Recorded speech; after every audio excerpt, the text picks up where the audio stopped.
Sparta ed Atene, ex alleate contro il potente impero persiano e portabandiera di due sistemi contrapposti, democrazia e oligarchia, innescarono una spirale di ostilità che diede luogo a un duro, complesso e lungo conflitto. Un'escalation di tensioni iniziata al culmine di una grande guerra che vide i greci uniti contro l'invasione persiana e che ebbe un epilogo esattamente opposto. L'inizio di un conflitto che portò allo scontro di tutto il mondo greco, polarizzato intorno alle due grandi poleis rivali. La guerra tra le due opposte realtà era inevitabile e la posta in gioco era l'egemonia totale. Tuttavia, questa epoca di tensione crescente, escalation militare, scontri sempre più cruenti nelle terre di altri contendenti coincide anche curiosamente con il periodo di massimo splendore della Grecia classica. Periodo che vide infine Sparta, con l'aiuto del vecchio nemico persiano, prevalere e trasformarsi nella nuova potenza predominante. Presentatasi come la paladina della libertà dei greci contro gli abusi perpetrati dagli ateniesi al comando del loro impero, la polis della Laconia dimostrò però di essere una padrona più dura dei rivali ed anche più arrogante. Questo condusse a nuove spirali di tensioni, escalations ed alleanze, che infine portarono al suo ridimensionamento, vedendo tra i protagonisti l'emergente potenza tebana, che inflisse anche un duro colpo al leggendario prestigio militare spartano con la decisiva vittoria a Leuctra. Un inizio di un inesorabile declino per la polis della Laconia, che proverà più avanti un colpo di coda con Cleomene III, re che dovrà fare i conti con una nuova potenza che si affacciava sullo scacchiere greco, la Macedonia.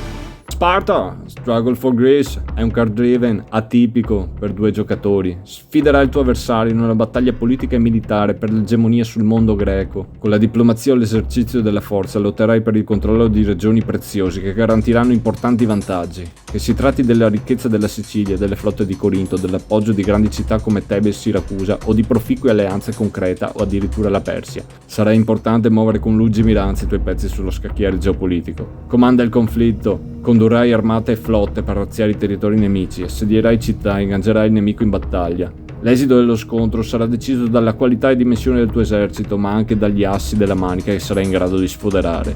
Per guidare le tue forze farai affidamento su personaggi carismatici come Pericle o Cleone. Ogni leader ha un'abilità unica, marziale, poliorcetica o politica. Essi potranno inoltre acquisire esperienza, crescendo il loro contributo alla tua causa. Trova un equilibrio tra diplomazia, economia e potenza militare, misurandoti in 4 importanti scenari storici che vedranno sempre tra i protagonisti la leggendaria polis di Sparta!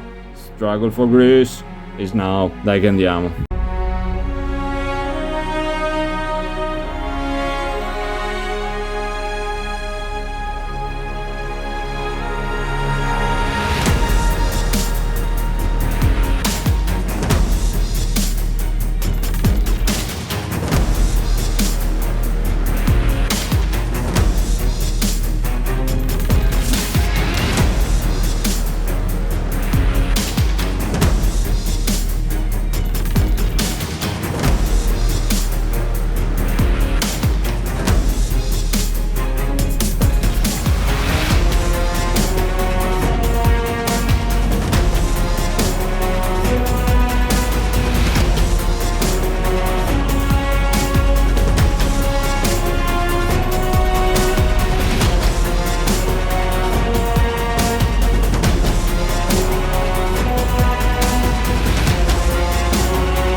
Ciao ragazzi, bentornati su Winter Quartering. Oggi andiamo a fare un tutorial per Sparta, Struggle for Greece. Andiamo a vedere tutte le regole in modo che potete decidere e vedere se è un gioco che vi può interessare.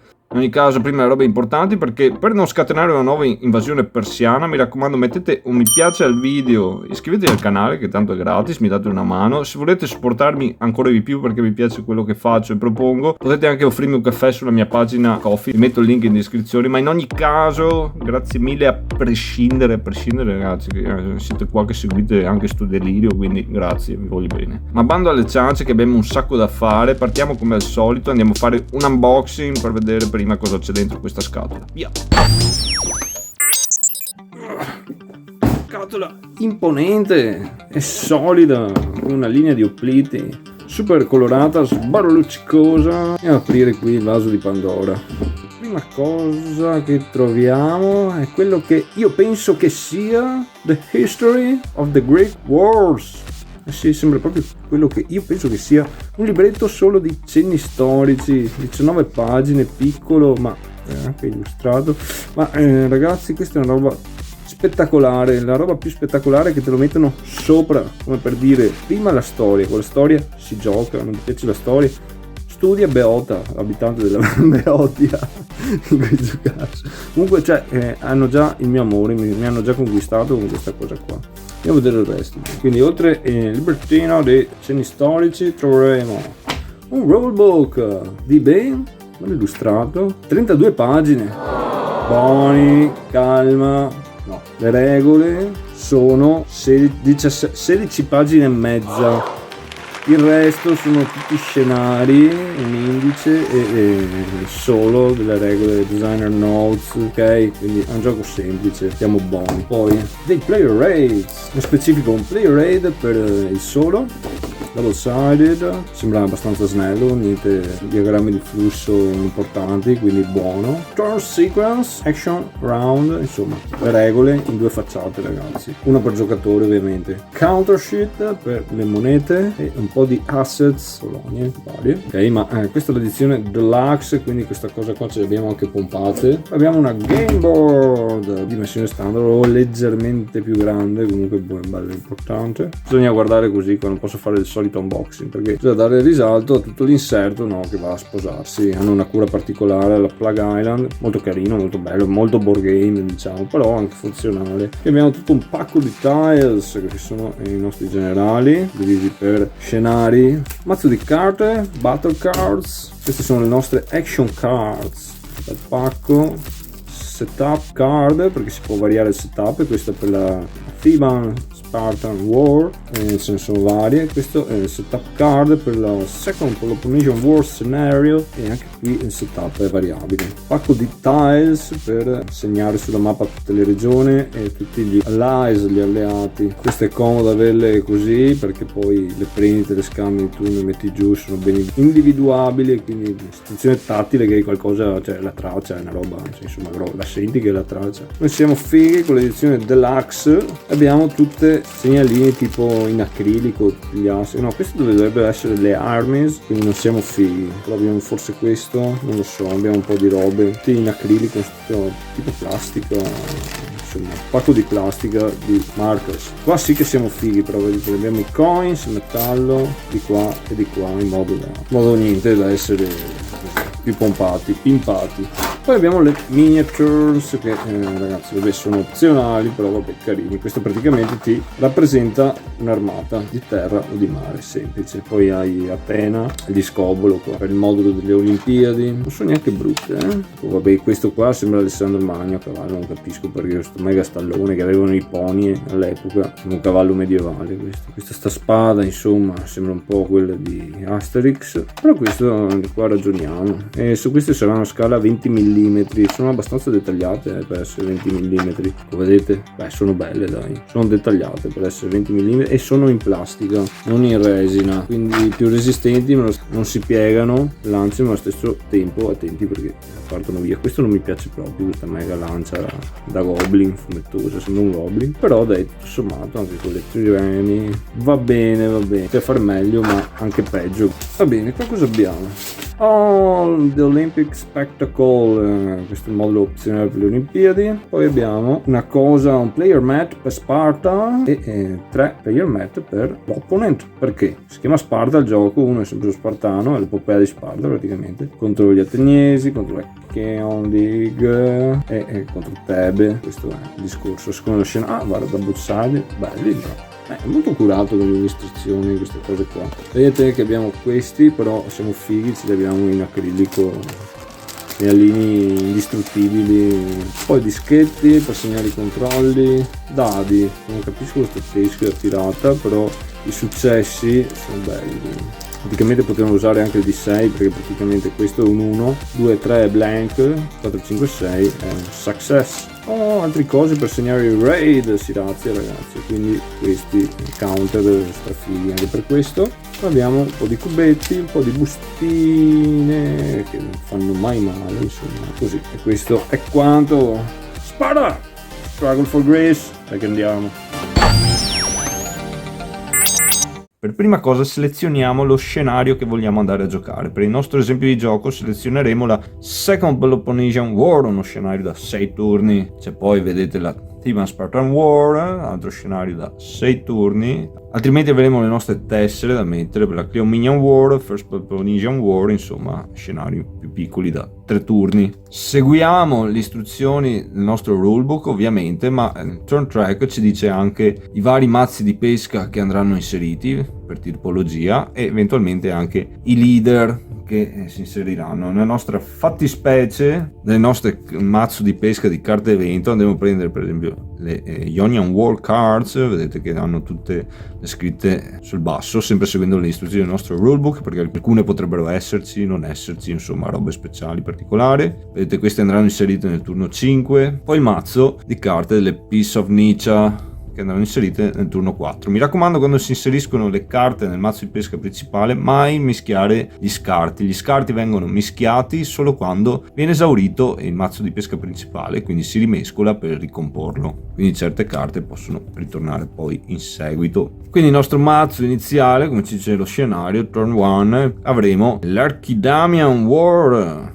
Questa sarà la nostra base che avremo per tutti i 6 turni. Le istruzioni dello scenario, per esempio, potrebbero dirti anche di prendere carte con certi simboli, così per esempio. Opzionalmente, se utilizziamo il modulo dell'Olympic Spectacle, perché ragazzi ci sono anche le Olimpiadi, ogni turno è 3-4 anni e fine di ogni turno ci sono le Olimpiadi e ci sono 2 modi per farle: regole basi oppure una bella plancia tematica con tutte le challenge, robe, e andate a inserire quindi anche la carta opzionale Olympic Games relativa a questo. In questo esempio però non lo facciamo perché insomma non ho voglia. Andiamo poi a prendere i leader che entreranno. Vedete, entrerà Brasidas al turno 2, Demostene eccetera, tutta questa bella gente, Alcibiade eccetera, ok? Mentre i leader con cui partiamo in plancia, sempre lo scenario book ce lo dice, e praticamente le istruzioni sono andare a cercare determinati simboli. Possono essere così, oppure in altri scenari c'è anche il gufo, vabbè, insomma, il sole, Macedone. Comunque questi li mettiamo da parte insieme ai nostri mazzi di pesca pronti ad entrare in partita in corso. Bene, ora torniamo nel tabellone, andiamo a piazzare tutte le tessere corrispondenti relative alle regioni in mappa e anche agli alleati, Macedoni, insomma tutte le tesserone qua di cartone. Andiamo poi a comporle, mettiamo gli assets che ci garantiscono e anche la loro rendita,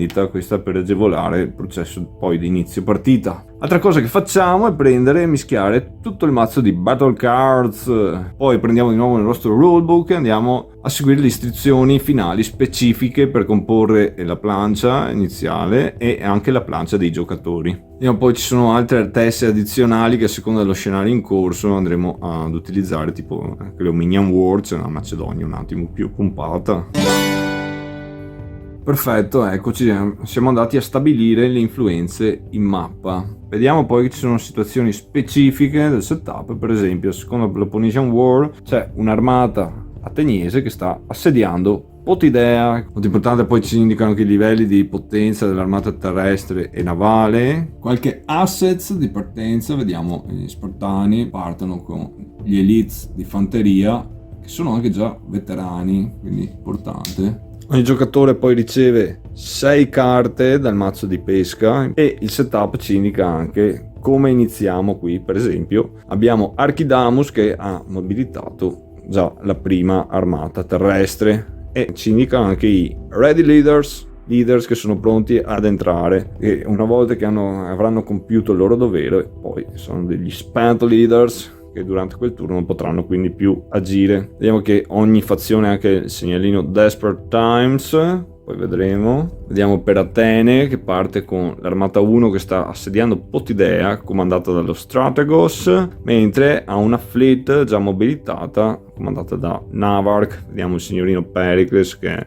nei Ready Leaders assieme a Cleone, compagnia bella insomma. Segnalino Desperate Times e 6 carte anche per l'ateniese. Ultima cosa da fare, andiamo a prendere la Setup Cards, ne abbiamo 4 per lo scenario della Second Peloponnesian War. Ne selezioniamo una a caso, ne scegliamo una, quello che ci piace, o se no dai, noi prendiamo questa che è quella raccomandata, la 30 Years of Peace, insomma un po' di flavor text, recommended setup card, vabbè insomma. Questo praticamente ti va a arricchire un po' l'influenza in mappa. Adesso per esempio Sparta dovrà piazzare una influenza, che l'influenza, ora vedremo, ma corrisponde a cubetti, poi ne piazza 2 Atene, un'altra Sparta, tutte in regione differenti, quindi vai un attimo a cambiare, a variare quello che c'è in mappa. E comincia già un gioco di sfere che cozzano praticamente. Perché questo ragazzi è un controllo aree, un gioco di maggioranze. Andiamo quindi a piazzare le nostre influenze, non può essere in Megapolis, quindi Sparta va a Panormos, Atene magari fa il doppio qui in alto a destra, Bisanzio, quindi prenderà il controllo. Poi ne dovrà mettere una in Tessaglia, Farsalo, quindi sarà controllata, quindi già iniziamo a vedere delle cose. Sparta invece vuole rispondere con l'Etolia e andrà a controllare l'Eucas.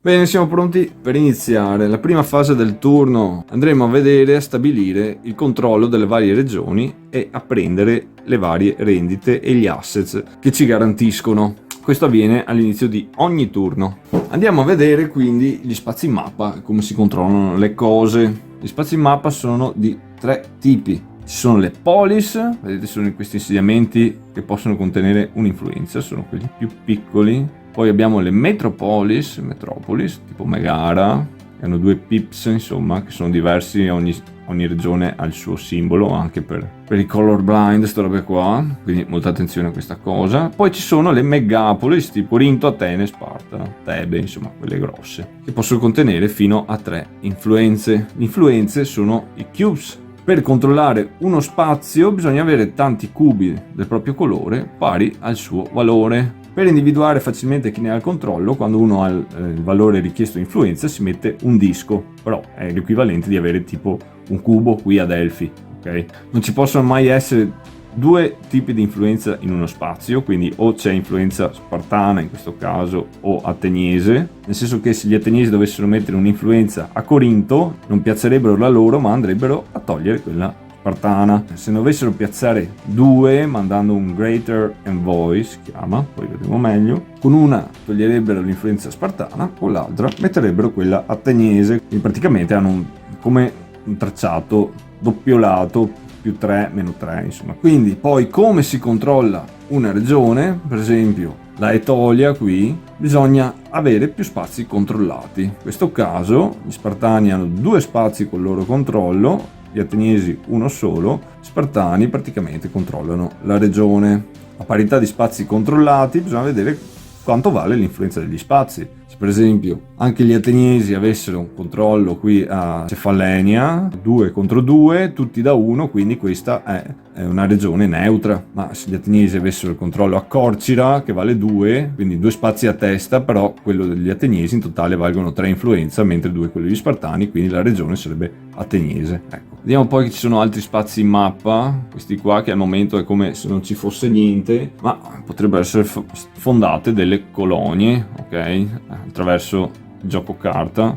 Questi sono spazi a tutti gli effetti uguali agli altri in mappa. Vediamo poi le ancore, che come al solito non sono grattacieli, sono porti. Vediamo che le regioni sono tutte caratterizzate da colori diversi e anche da simboli diversi sopra le varie location. Però ragazzi ci sono anche gli alleati, tipo Creta, questa non è una regione. Poi c'è la Macedonia, c'è la Tracia, sono i Persiani, Megale Hellas, la Magna Grecia, insomma. Questi signori qua non sono considerati spazi, cioè quando ti dicono spaces tu non puoi andare a piazzare l'influenza qua. Anche questi possono essere controllati da una fazione o dall'altra, infatti specie hanno il loro valore di influenza, per esempio per Creta è 2, ma questa vengono piazzati solo con una specifica carta che ti indica di piazzarla in un alleato. Tu non puoi andare a piazzare influenza o togliere influenza agli alleati così a caso. Questo si fa solo sulle regioni. Per gli alleati ci sono condizioni specifiche e questo era importante da precisare. Quindi andiamo alla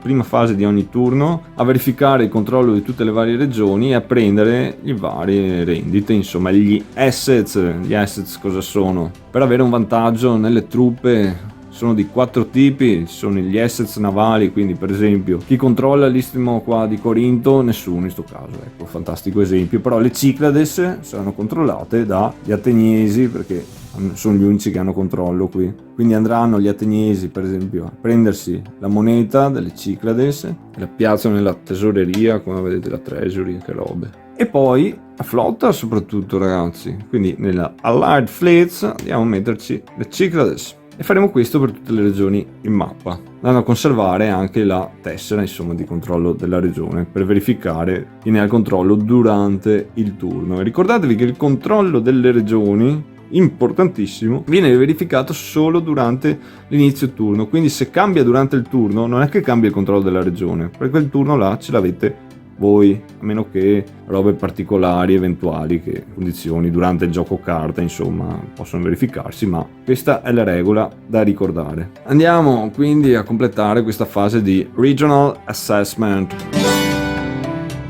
Bene, quindi abbiamo collezionato questo paccone di tessere, preso tutti gli income. A questi andiamo ad aggiungere lo State Income, che per Sparta è di 3 talenti. Lo State Income di Atene invece comprende anche un favor, un favore. Queste sono delle tessere che sono importanti, poi vediamo.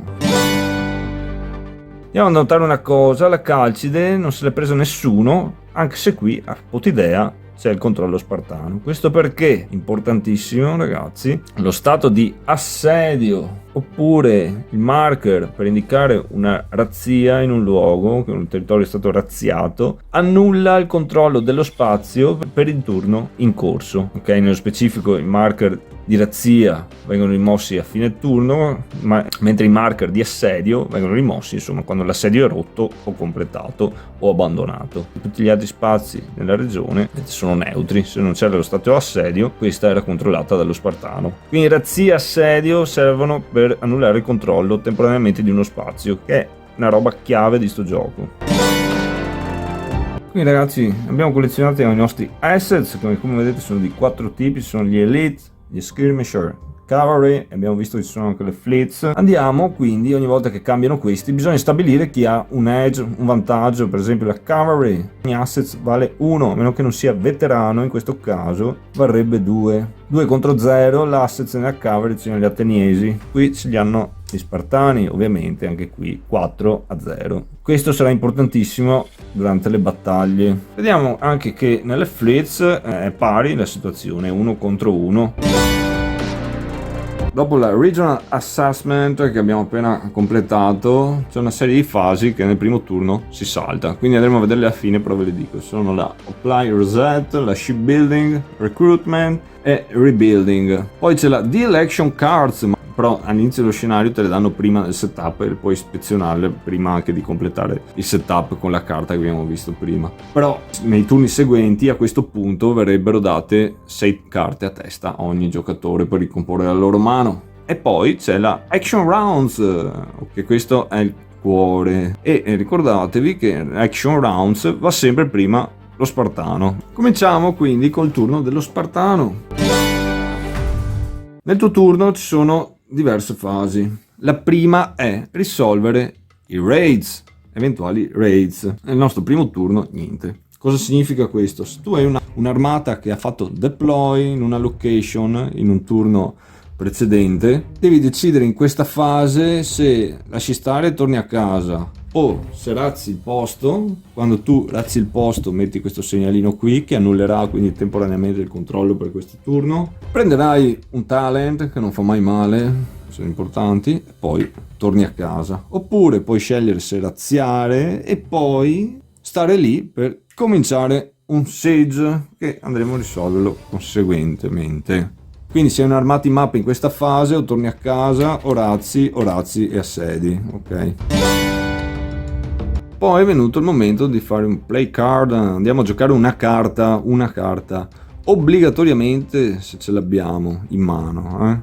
In alternativa possiamo spendere se no 2 favori che come vedete vengono in diverse forme, colori, no, dimensioni sono uguali, però possiamo spenderne 2 per scartare una carta dalla nostra mano invece di giocarla. Questa perché possiamo avere una carta antipatica, insomma, che non ci piace, tipo non so, se gli ateniesi gli capitano la piaga di Atene, possono procrastinare, insomma. Questo perché questo andrebbe negli scarti. Gli scarti hanno la possibilità di ritornare più avanti, mentre per esempio questa, la plaga di Atene, hanno un remove. Quando fai una carta e c'è la dicitura remove, poi questa viene eliminata dal gioco, ok? Questo è importante. Se questa la scarti, ma negli scarti non è eliminata dal gioco. Quindi dovremo andare a giocare una carta obbligatoriamente o a scartarla spendendo 2 favor. Le carte, come vedete, hanno solo l'evento, però gli eventi sono abbastanza importanti. Per esempio, è la cosa principale, praticamente quasi l'unica, che ci consente di piazzare influenze in mappa. Vedete qua, Closer Ties. Le cose che ci interessano è che, per esempio, hanno la dicitura manda un lesser envoy, un inviato minore. Quando ti dicono così, vuol dire che puoi andare a piazzare un'influenza, ok? Se c'è la dicitura invece greater envoy, ne vai a piazzare 2, dove te lo dice la carta. La roba da ricordare è lesser envoy, greater envoy, 1, 2 influenze, quelle cioè di solito, mai di più, mai di meno, a meno che vai a seguire qualche istruzione speciale. Altra roba da ricordarsi è, per esempio, ti possono dire mandalo in un uncontested space. Cos'è uno spazio contested? È uno spazio che è stato razziato o il siege, ok? Praticamente ha dei problemi. Poi ci possono essere diciture che possono riferirsi a uno neutral space. Giacinto è un neutral space, non ha influenza di nessuno. Poi c'è la dicitura hostile space, per esempio per gli ateniesi un hostile space è Corinto, perché c'è almeno un'influenza spartana, mentre friendly space, Corinto è friendly agli spartani perché ha dell'influenza propria, anche se non hai il controllo, in quel caso ti direbbe magari controlled, però friendly ha la tua influenza, non ha quella hostile, ha quella nemica. Neutral non ha influenza di nessuno. Quindi andremo a spendere una carta, a fare quello che ci dice, robe più simpatiche, meno simpatiche. Molto importante il tempismo in cui vai a giocarla e come le concateni una con l'altra a seconda di cosa vuoi fare o altre abilità che hai in giro. Noi giochiamo questa che ci dice di mandare un inviato, un lesser envoy, un inviato minore, in uno spazio non controllato, ok? Quindi potrebbe essere ostile oppure friendly. Possiamo spendere un favore per mandare su un non-control space, favori non ne abbiamo, quindi se non ne hai ti dice mandalo in un friendly space instead. Quindi per esempio mettiamo il secondo a Mantinea e rafforziamo la nostra presa sul Peloponneso. Ragazzi, importantissimo, quando devi mandare uno o più inviati puoi sempre scegliere di mandare uno di questi alla tua capitale se è uncontested, quindi non ha siege, non ha raid, e è friendly oppure è neutral. E questa la scartiamo, mettiamo nella discard. Ricordo, quando il mazzo di pesca si esaurirà, i scarti vengono rimescolati, mentre quelle remove, con la dicitura remove from the game, mettetele bruciate, insomma fate quello che volete, metteteli in scatola. Boh, quindi nel nostro turno abbiamo risolto i raids, abbiamo giocato una carta al momento del deploy. Questo vuol dire che se abbiamo un'army pronta che è stata mobilitata in un turno precedente, sì, ce l'abbiamo, guardiamo qui da setup, per esempio, partiamo con l'Army 1 pronta a Sparta con Archidamus al comando. Questa è Mobilize, è un'armata pronta. In questa fase possiamo andare a deployarla in mappa e ci conviene farlo, ragazzi, perché se non lo facciamo poi andrà spent, cioè non è che stanno là per sempre. Quando mobilitiamo poi è un processo per andarla a mettere in mappa. Se non vogliamo mettere in mappa niente, non cominciamo neanche a mobilitare, perché sennò buttiamo via soldi. Quindi questa qua adesso la mandiamo in mappa a fare cose, oppure a provare ad iniziare a fare cose nel prossimo turno, una fase di resolve raids come abbiamo visto là. Dove la possiamo mandare? Se la mandiamo a razziare o poi a cominciare un assedio, la possiamo mandare solo in uno spazio da cui possiamo tracciare una route una traiettoria, cioè non è che ci teletrasportiamo ovunque. Questa è un'army di terra, quindi noi dobbiamo tracciare un percorso da una nostra megapolis controllata, ok, se controllassimo Corinto per esempio, o dalla nostra capitale, Sparta ovviamente, per gli spartani, oppure da un alleato che controlliamo ma non ne abbiamo, oppure da un'army che sta assediando, quindi mandano un detachment per andare a fare, non so, altre razzie o assedi. Queste sono le route da seguire. I percorsi, ovviamente, seguite le linee punto a punto, ma non possono mai passare attraverso influenza nemica, armi nemiche o alleati neutrali. Città neutrali sì. Quindi per esempio questa adesso potremo tracciare un percorso da lui o tracciarlo da Sparta fino a dove arriviamo, però a noi ci interessa andare, siamo umili, quindi andiamo qua per esempio a razziare Atene, tanto ci arriviamo, ok? E questa starà, cioè non è che cominciamo, eventualmente poi andremo in un turno successivo a risolvere. Altra opzione che abbiamo, possiamo andare a combattere un esercito nemico. Gli opliti, armi di terra, combattono armi di terra. In questo caso non dobbiamo tracciare però un percorso, perché si presume per esempio una sortita da Potidea, ok? O comunque che un'armata venga portata là in qualche modo, non so, via mare, oppure che un'armata non riesca a isolare completamente una regione, insomma. In questo caso non dobbiamo tracciare niente, quindi possiamo metterla a Potidea. In questo caso qua, se facciamo questa mossa, alla fine del turno nostro ci sarebbe una battle. Raccomando, battaglie armate di terra con armate di terra, navi dove c'è una nave, mai un'oplita dove c'è una nave. Per esempio se c'era un'oplita qua, mandiamo l'oplita qua, cioè non è che dovete mandare una nave poi cosa, si presume che sia trasportata là, insomma. Se vuoi andare a battagliare come un teletrasporto praticamente, pensatelo così. Bene, dopo la fase di deploy c'è la fase di mobilize. Mobilization phase, ragazzi, quindi possiamo andare a mobilitare altre armies. Abbiamo i nostri ready leaders, ne andremo a selezionare uno, per esempio prendiamo qui lo Strategos di Sparta e andiamo a mobilitare l'armata 3, quindi mettiamo lo Strategos qui, mettiamo il marker o la miniatura se avete la deluxe, siete fighi, sopra lo Strategos, per esempio in questo caso, questa è un'armata mobilized, ci costa 3 talents, ragazzi. Money, spesa, mobilitare, costa robe. Quindi capite che non abbiamo un numero illimitato di mobilitazioni. Bisogna stare attenti, insomma. Chi più ha soldi più fa robe e poi non riesce magari a rispondere all'altro. 3 talents. Ma abbiamo l'opzione, spendendo 2 talents in più, altri 2 talenti, di andare a pescare una battle card. E queste sono le robe importanti da avere in battaglia. Lo faremo in questo caso. Tutti partono con 0 battle cards in mano e prendiamo una. Vedete, le battle card sono robe, insomma, tante opzioni, tante robe, va bene averle, quindi ce le mettiamo via. Chiaramente, ragazzi, qua possiamo mobilitare anche tutto se vogliamo, quindi possiamo mobilitare una flotta. Il limite unico è, oltre alle monete, alle armate disponibili, tipo l'army 2 è in mappa, l'army 1 anche, l'army 3 l'abbiamo appena mobilitata, abbiamo queste 2 flotte qua. Armi di terra non abbiamo più, insomma. Bene, poi c'è la fase, ragazzi, Prosecute Siege. Abbiamo degli assedi in corso, sì, ecco qua, Anacreon è sotto assedio.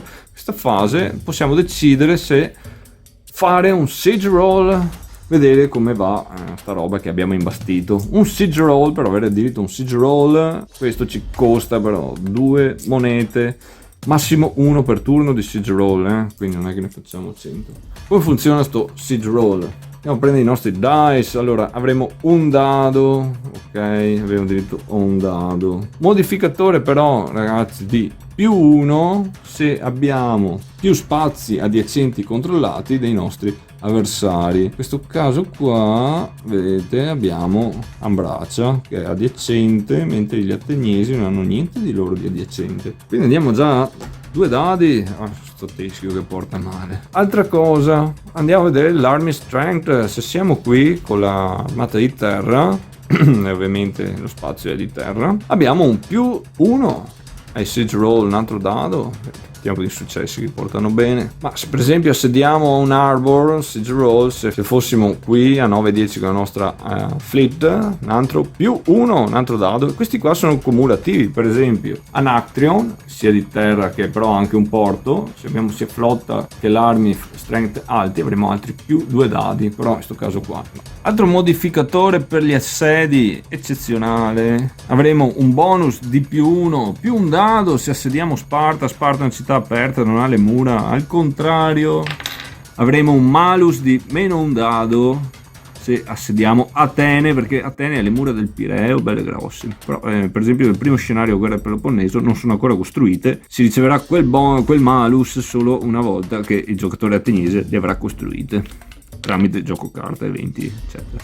Comunque in regola generale questo è. Quindi abbiamo 2 dadi, ragazzi, uno per l'adiacenza e uno di base. Spendiamo queste 2 money che abbiamo detto, tieni qua un po' di risorse per fare l'assedio, andiamo a tirare. Ogni success che corrisponde per Sparta alla V di Sparta qua, di Sparta insomma, questo simbolo qua per Atene, vedete sono fighi, hanno i gufi, ok.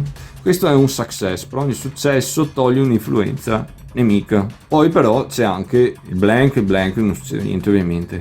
E poi bruttissimo qua il teschio, anche perché non ci sta secondo me a livello di gioco, però significa che non va bene, non sta andando bene per ogni teschio, e se succede teschio, indipendentemente da quanti teschi saltano fuori, solo una volta per turno vai giù di 1 qua con l'armi. Questo è grave, quindi in questo caso avremo fatto un success, quindi ritogliamo un'influenza ateniese. In questo caso qua abbiamo tolto l'ultima, sì, allora il siege è concluso, togliamo sia la razzia eventuale e il marker d'assedio e mettiamo il controllo spartano. Oltre a questo l'assedio è di successo, quindi prendiamo talenti pari al valore di autonomia del luogo e l'army torna a casa, ragazzi. Torna a casa, chi era qua? Pleistonax, e Pleistonax ha fatto il suo compito, quindi viene messo negli Spent Leaders. Questo per questo turno qua ha fatto il suo, non può essere più riutilizzato. Però vedete abbiamo l'army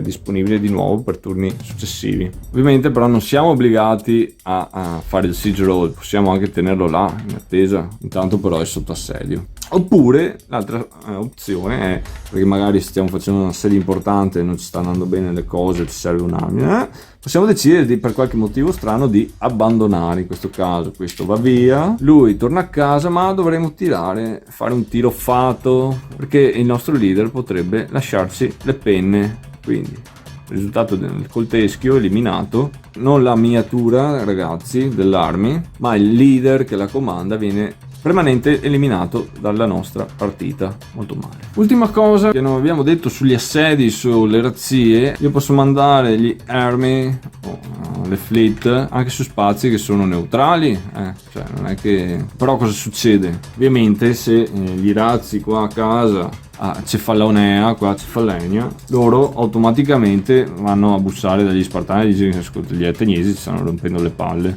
e quindi sia che facciamo una razzia che un assedio, il luogo passa automaticamente, ragazzi, a controllo nemico, indipendentemente da quanta influenza abbia. Se andiamo qua a Tebe direttamente, pum, spara 3 influenza spartana qua, giustamente.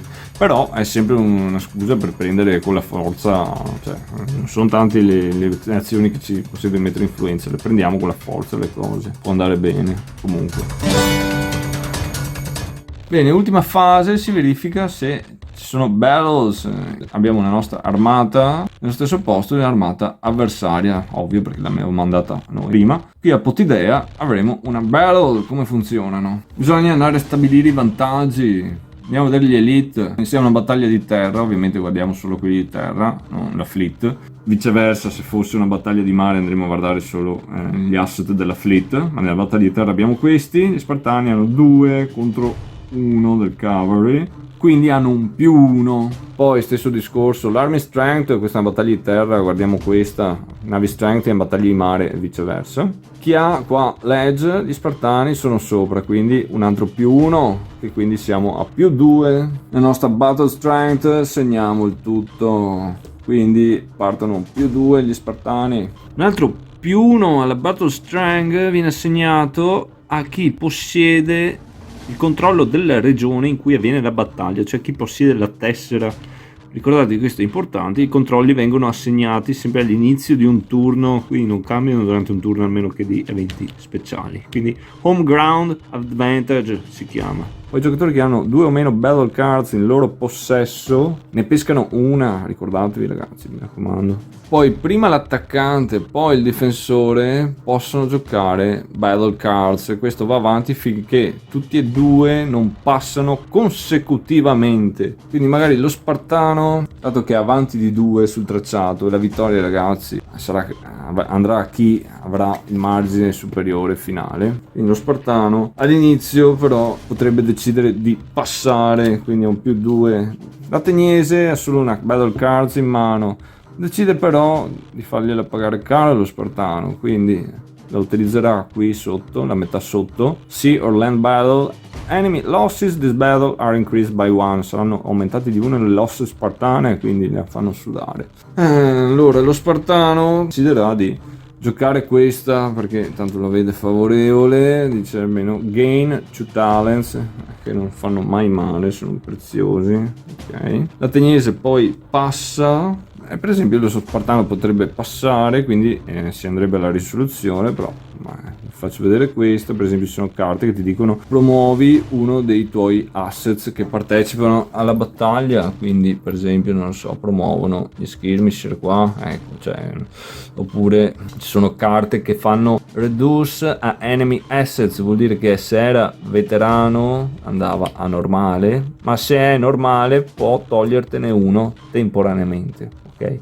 Quindi ci sono tutte carte che giocano negli assets, oppure varie ricompense, oppure guadagnare risorse o influenza o dei trick come quello ateniese. Ecco, le carte battaglia sono quelle che danno l'imprevedibilità ed è bene averle ragazzi. Bene, ora le carte battaglia andrebbero scartate, andiamo a vedere chi ha legge finale, che è lo Spartano con +2. Quello che succede quindi è che il perdente ha la sua Army Strength, in questo caso perché è una battaglia di terra, ridotta di 2, molto grave. Il vincitore viene ridotto di 1. Però gli ateniesi hanno giocato la carta enemy losses this battle are increased by 1, quindi ne perdono 2 anche gli spartani, capite? Il vincitore poi guadagna un favore, ok, un favore molto importante. Abbiamo visto prima per scartare carte che erano fondamentali, oppure per boostare certe carte su una valuta importante. I partecipanti alla battaglia entrambi tornano a casa, quindi queste vengono messe nello slot apposito nel nostro player mat. L'assedio quindi di Potidea abbiamo visto che è stato interrotto, ok, abbiamo attaccato per interrompere un siege nemico che ci avrebbe dato molto fastidio. Se la battaglia fosse stata vinta dall'Ateniese, lui sarebbe potuto rimanere sul posto e continuare l'assedio. Però se l'assedio non era stato iniziato, quindi questo era stato messo qui per provare a fare un raid, invece sarebbe dovuto tornare a casa anche se avesse vinto la battaglia. Allora c'è una Fate of the Leaders. Allora il nostro Archidamus, bisogna vedere cosa gli succede. Andiamo a tirare il nostro D6 qua speciale. Ok, non gli succede niente e viene messo sospeso. Altrimenti potrebbe con un successo essere promosso, ok, quindi lo giriamo per il resto della partita, sarebbe dal suo lato veteran. Se invece fosse stato già veteran e dovesse essere di nuovo promosso, andremo a pescare una battle card. C'è poi però la possibilità che tiri un teschio, insomma col teschio sei morto, permanently removed, rimosso dal gioco, da questa partita, via. In altri casi comunque sia che normale sia da veterano viene messo negli spent leaders. Ragazzi, vediamo poi che c'è anche l'abilità dei nostri leader. Per esempio qua fa apply commanded by Archidamus, vince una land battle come defender, rimane sulla mappa. In questo caso però eravamo degli attackers. Questo è utile nel caso che abbiamo appena visto. Per esempio se io nella fase di deploy lo metto qua perché il turno dopo voglio cominciare a razziare, l'ateniese magari ha già un'armata mobilitata, me la manda qua per fare una battaglia. In quel caso, dato che qua non c'è un assedio, anche se lo Spartano vince, tutti e due tornano a casa, ma Archidamus ha l'opportunità, insomma resta là, così poi potrà nel turno successivo cominciare a fare una razzia o un assedio. Bene, ora toccherebbe l'Ateniese, quindi andrebbe a inizio turno risolvere cose in mappa, tipo prima aveva messo questo qua, quindi questo di razio, guadagno un talento, vado a casa, loro stanno assediando già, quindi hanno già fatto quel processo, poi andrebbero a giocare anche loro una carta evento o a scartarne una spendendo 2 favori. Poi hanno una fase di deploy, quindi se hanno già una armata che è mobilized, poi hanno la possibilità di mobilitare armate, poi eventualmente c'è la fase di prosecute siege, quindi possono scegliere di andare avanti qua con l'assedio di Corinto, stare fermi o abbandonare tutto il discorso, o eventualmente poi alla fine del turno ci sarebbero delle battles che magari sono andati a iniziare. Si va avanti un turno dopo l'altro fino a che entrambi i giocatori non hanno più carte da giocare, ok? Perché c'è un turno che magari scartando carte tu ti ritrovi a avere meno carte dell'altro, l'altro ancora carte, e quindi tutti e due devono esaurire le carte evento da giocare, ok? Se non hai carta e devi giocare, fai le azioni senza il gioco carta. Comunque, una volta esaurito questo, c'è la fase finale del turno, che consiste nelle Olimpiadi, ragazzi. Festa grande, periodi di tregua, pace, prosperità, dipende. Quindi cosa succede? Se qualcuno alla fine del turno ha armate in mappa ancora, ha l'opportunità di rompere la tregua e lasciarle lì alla fine del turno. Per esempio qua abbiamo i signorini ateniesi, sono ancora a Tebe, hanno l'opportunità di mandarli a casa, ok? Quindi l'assedio verrebbe interrotto, questo ritorna nel player mat, il leader viene messo sospeso senza particolari ripercussioni, oppure c'è l'opportunità di rompere sta tregua e farli rimanere in mappa. Però in questo caso qua bisogna tirare un dado, con un successo resta là pronto a continuare l'assedio nel prossimo turno, che è una roba forte da fare. Con un blank viene rimandato a casa, come abbiamo appena detto, però col risultato di quello viene killed, permanently removal, ok? Molto male, quindi c'è un attimo fattore rischio. Se poi ci sono armate che sono state mobilitate nell'ultimo turno, che uno non è stato sveglio, poi è finito il turno e ce n'è ancora qua, anche questa, ciao.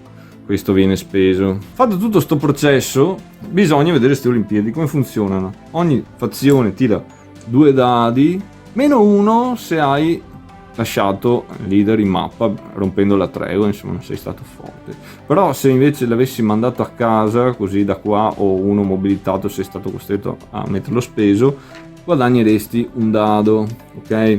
Tutti e due quindi tirano i loro dadi. Fantastico. Chi ha più successi vince le Olimpiadi. Okay. Cosa consiste vincere le Olimpiadi? Puoi scegliere la ricompensa. Ti prendi il favore, qua il discobolo, e un talento, oppure puoi scegliere, se hai bisogno di monete, prendere 2 talenti. L'altra fazione prenderà quello che non hai scelto tu. Ok, quindi niente di che, una roba per darti un boost di risorse o favore quando ti serve, perché questo sono importanti. Se no c'è la challenge dell'Olympic Spectacle, che adesso non ho a spiegare, però insomma è una roba carina, figa da fare. Però più o meno il discorso è questo, un po' di push up, un po' di risorse in un modo o nell'altro, e anche per interrompere insomma eventuali. Bene, dopo fatto questo avanziamo al turn marker.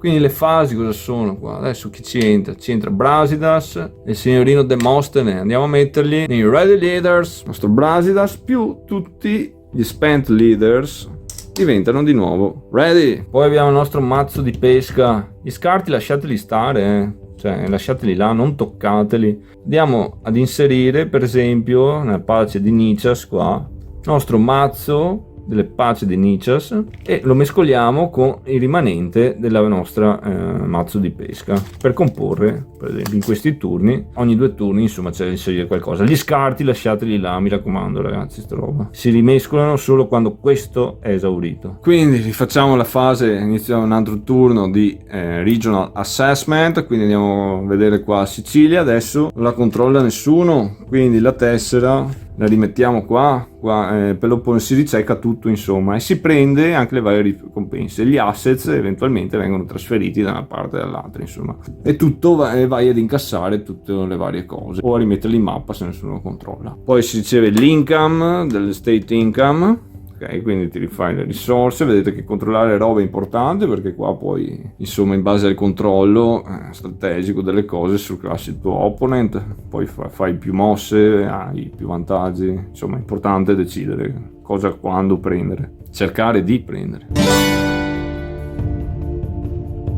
Poi roba importante, hoplite, reset, phase. Allora ragazzi, chi finisce il turno con il precedente con l'army strength più elevata sarà posizionata a 6, anche se era 1000, cioè nel senso di anno in anno insomma gente va a casa, succedono robe. Quello inferiore invece, anche se era 1, va a 5, però se era a 0 molto grave, andare a 0 va sempre male, parti da 4, infatti c'è anche scritto qui. Oltre a questo però bisogna vedere quante megapolis controlliamo, perché vedete sto Oplite qua per esempio, Oplita sotto Sparta, o Corinto, Tebe, queste sono robe, Atene, robe importanti da controllare.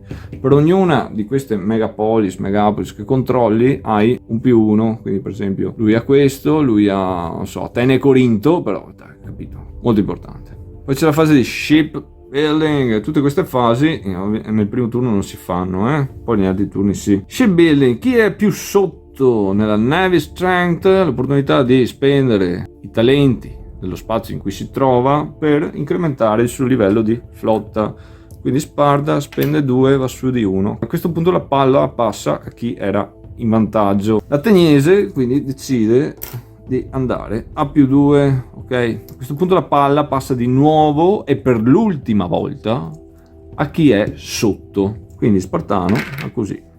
L'ateniese adesso non ha più l'opportunità, quindi al massimo è 2 volte per chi è sotto e 1 volta per chi è sopra. Se inizialmente sono pari, va prima Atene, ok? Lui è un'opportunità, poi potrebbe Sparta e quindi poi Atene di nuovo. Poi c'è la fase di recruitment, andiamo a vedere quindi gli asset vari. Può essere che qualche asset sia stato ridotto, per esempio qua gli ateniesi si sono divertiti, gli hanno bruciato la flotta dell'Aetolia Sparta, quindi l'ha rimosso durante la partita. In questa fase qua c'è l'opportunità di ricostruire, prima Sparta, dopo Atene, al costo di un talento possono ricostituire un asset perduto, ammesso ovviamente che lo controllino ancora, Non promuovere ragazzi, solo a ricostruire. Sono degli asset speciali, sono per esempio i mercenaries, robe strane, storie, qui che entrano in gioco solo con carte, questi quando vengono ridotti, addio, bisogna rigiocare la carta. Poi c'è una fase di rebuilding, vengono tolti tutti i raid tokens, quindi a ogni inizio turno, vedete, si ripristina il controllo, ma dopo aver controllato chi controlla la regione. Okay. Quindi importante per negare il controllo. Bene, poi dai le carte di election card, sempre 6 carte da una parte e dall'altra, e ognuno fa sempre tutti i turni.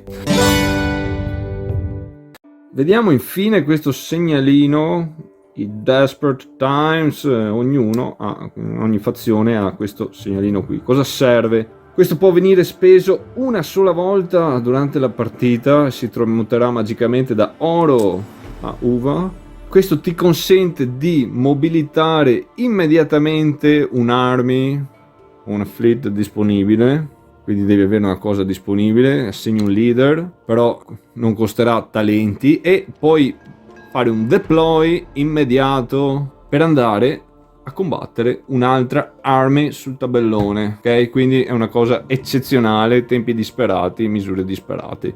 Mobility un'army gratis e la deploy immediatamente, una volta per partita. E questo è come si gioca a Sparta. Noi abbiamo detto la condizione di vittoria principale, però ovviamente penso l'avete capito, alla fine vince chi controlla più tile di regioni dell'altro, alla fine dei 6 turni. Si va avanti fino al 6° turno. Chi al 6° turno controlla più tile di regioni, non di alleati, ragazzi, delle regioni, quelle colorate, vince. E questo è come si gioca Sparta! Struggle for Grace! Bene ragazzi, questo è tutto, spero che il tutorial sia stato utile, di facile comprensione, soprattutto per vedere se un gioco vi può piacere, che tipo di gioco si tratta. Come vedete le regole non sono molte, però non è un gioco banale, È un gioco che si fa molto giocare bene, cioè è una roba positiva che abbia delle regole anche abbastanza intuitive e non troppo frastagliate, dettagliate, insomma si lascia giocare bene, devo dire che intrattiene, le condizioni di vittoria, insomma bisogna sempre andare a fine partita a vedere chi controlla di più, quindi magari un giocatore esperto può surclassare un altro, però comunque si fa sempre il tempo a rintavolare eccetera. Le partite in realtà non durano molto, possono prendere una durata più lunga se non conosci gli eventi, quindi stai sempre là a vedere, a leggere, a pensare, però il flow of the game è abbastanza snello. Un gioco che intrattiene, ha il suo flavor storico dato dalle carte, insomma anche dei leader, insomma i mazzi tematici che entrano, insomma la sua attinenza, anche i vari scenari che sono magari caratterizzati da qualche situazione già sulla mappa, qualche carta che può entrare, qualche regola speciale. Parliamo comunque di un gioco astratto, nel senso tipo Twilight Struggle per dire, ma perché si mette influenza di qua e di là, meno astratto perché fai qualcosa sulla mappa, qui hai l'assedio, hai delle truppe a posizionare, insomma devi reclutare tutto questo meccanismo qua. È un gioco totalmente diverso, è un card driven atipico direi, perché abbastanza ha le sue cose originali e comunque intrattiene, si fa giocare. Il gioco definitivo forse no, un capolavoro forse no, è un bel gioco, perché no, quello sì. Poi ognuno valuta e vede anche secondo gli interessi, anche l'interesse che ha nel periodo. Io spero che comunque il tutorial sia stato utile, in modo che voi potete scegliere se questo è il gioco per voi oppure no. In ogni caso, questo era, bisogna prendere fiato perché bisogna dirlo bene, Sparta Struggle for Grace, perché se non lo dite in maniera aggressiva bisogna fare sentire questo punto esclamativo, se no non funziona, non hai la carica giusta per giocarlo. E noi ci sentiamo per altre cose, storie, situazioni, come sempre non ho più un cavolo da dire, se non che mi raccomando, fate i bravi e un caro saluto. Ciao!